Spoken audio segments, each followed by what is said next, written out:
5 assets survived Rome's financial collapse. This video documents all 5, what they were, why they worked, and what 2,000 years of forensic evidence says about every monetary crisis that has followed since. Between Augustus and Gallienus, Roman emperors stripped silver from the denarius across 2.5 centuries to fund wars they could not afford to lose. By the crisis of the 3rd century, 235 to 284 AD, 50 emperors came and went in 50 years, most of them murdered. The trade networks that had connected 70 million people across 3 continents began fracturing simultaneously. Here's what 5 specific assets did while everything else was failing. Lucius is not buying gold out of philosophical conviction. He's buying it because the alternative is holding coins that lose real value every time the emperor needs to pay another legion. But he's precise about what he buys. The underground gold market in 3rd century Rome is full of clipped coins, adulterated bars, and fraudulent weights. The merchants who survive are not simply the ones who hold gold.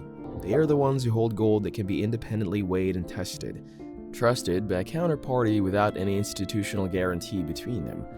Kyle Harper's research documents how Rome's wealthy classes increasingly demanded payment in aurum, pure gold by weight, rather than any specific denomination. The coin was a political instrument. The metal was the fact.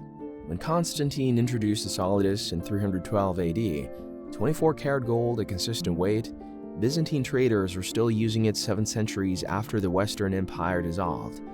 Rome did not teach us that gold is safe.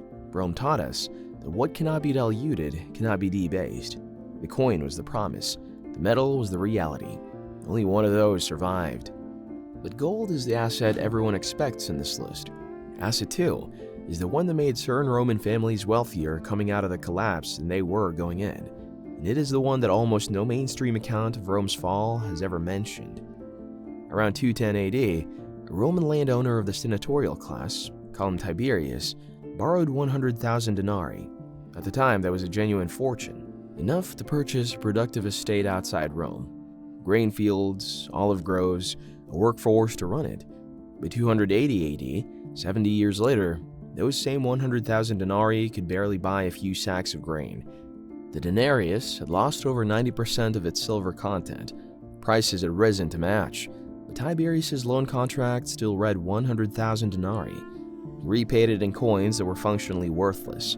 The lender received back bronze with a silver wash. The debt had been inflated into near nothing. The estate remained. Peter Heather's analysis of the Roman aristocracy shows this pattern running across the entire senatorial class. The great landed families maintained extraordinary economic power through the final collapse, some of them negotiating political arrangements with Visigothic and Frankish leaders from positions of genuine strength. Their debt had been inflated away. The land had not. Inflation is not simply a tax. It is a transfer mechanism. Across Rome's entire monetary collapse, that transfer ran in one direction, away from those holding paper claims, toward those holding real assets funded by debt in the dying currency. 2 down, 3 left. Asset 3 didn't just survive Rome's financial collapse. It became the blueprint for the entire civilization that followed. Pay attention to this one. Not all land survived Rome's financial collapse. A landowner whose estate grew cash crops for Roman markets depended on imported tools and sold surplus through imperial trade networks. That landowner was not holding an asset. He was holding a dependency. When those networks fractured, his land fractured with them. The estates that survived were built in a completely different logic. Adrian Goldsworthy's examination of the late Roman period documents how the great villa estates of Britain, Gaul, and North Africa deliberately expanded their self-sufficiency through the 3rd and 4th centuries, adding smithies, weaving their own cloth, producing their own food, precisely as the broader imperial economy was contracting around them. Complexity was becoming a liability. Self-sufficiency was the only hedge that could not be inflated away. Brian Ward Perkins documents what happened next. As Roman institutions withdrew, tax collectors stopped coming, legions disbanded, roads became unsafe. The self-sufficient villa owner became the one functioning authority in the landscape. The social structures that formed around these estates in the post-Roman centuries became the direct template for medieval feudalism. The self-sufficient estate did not merely endure Rome's financial collapse. It became the foundation of what came next. That is not survival. That is what it looks like when an asset defines the next civilization. 5 assets, 2,000 years of forensic evidence, the same pattern every time. Keep that in mind for what comes next. The next video covers the assets that go to zero in a real collapse, including 2 your financial advisor almost certainly calls safe. Subscribe now so you see it when it drops. When Rome's institutional framework dissolved, it dissolved unevenly. The lawyers whose practice depended on Roman civil courts that ceased to function found their expertise worthless overnight. The imperial administrators whose salaries came from bankrupt treasury simply stopped existing as a professional class. But a blacksmith in 410 AD, the year the Visigoths sacked Rome itself, was still working. Because a farmer whose plow breaks in April needs a blacksmith that week, that need does not check who is on the coin. It simply exists. Joseph Tainter's analysis of collapsing societies identifies the pattern precisely. When complexity collapses, every specialist whose value depended on maintaining that complexity becomes redundant immediately. What Rome preserved through the fall were its carpenters, physicians, grain farmers, and metal workers, the people who could do the irreducible things that kept human beings alive regardless of who held the power. Your credential is worth exactly as much as the institution that issued it. A skill that addresses a fundamental human need is worth the same in every century, under every monetary regime, regardless of who was on the coin. But there was a 5th category, and it is the one that required the most foresight, because it required understanding that the collapse was coming, and acting on that understanding while the empire still looked like it was functioning. The Romans who used it did not wait, they moved before the exit closed. In the 6th century, a merchant named Cosmas Indicoplastus wrote one of the most important commercial documents of the ancient world. It traded across Egypt, Arabia, Ethiopia, Persia, and as far as India. The Western Roman Empire had formally collapsed in 476 AD. Cosmas and the merchant networks he operated within had barely noticed.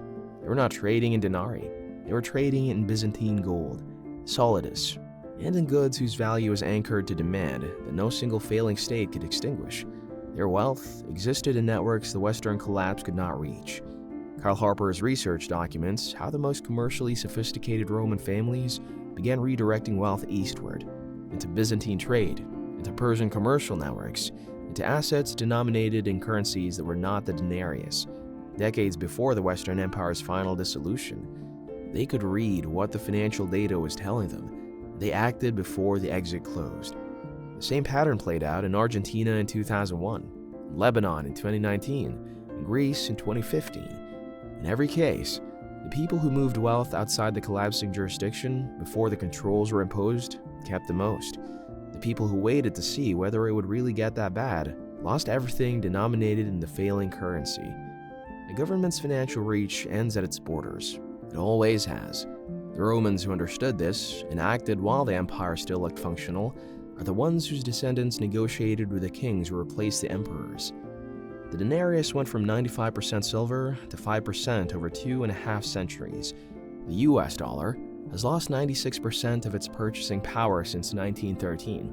The mechanism is the same, the speed is different, and the 5 assets that survived Rome's financial collapse appear, without exception, in every documented monetary crisis between then and now. So here is what Rome's forensic record actually shows. Verified gold, not the coin, not the claim, the metal itself, debt denominated in dying currency, the mechanism that transferred real assets from creditors to those who had borrowed to buy land, the self-sufficient estate, land that had deliberately severed its dependence and complexity, irreplaceable skills, the capability to address fundamental human needs when every institution has failed, and wealth moved outside the collapsing jurisdiction, the most foresighted of the 5, the one that required acting before most people believed action was necessary. 5 assets, one principle behind all of them. Lucius scratched that coin on a dock in Alexandria and understood something in a single moment. The coin was a promise. The bronze underneath was the truth. And in a financial collapse, only the truth survives. What survives a financial collapse is not what the system valued most in prosperity. What survives is what cannot be faked, cannot be diluted, and cannot be made redundant when the system itself is gone. Of these 5, which one do you think is most relevant right now? Leave it in the comments. The answers across this audience are consistently more interesting than people expect. Subscribe. Every video on this channel is built from the forensic record of what actually happened, not what people believed would happen, when the systems they trusted stopped working. Next, the assets that go to zero in a real collapse, including two that almost every financial advisor will tell you are the safest things you can own. History has the answers. I'll show you where to look.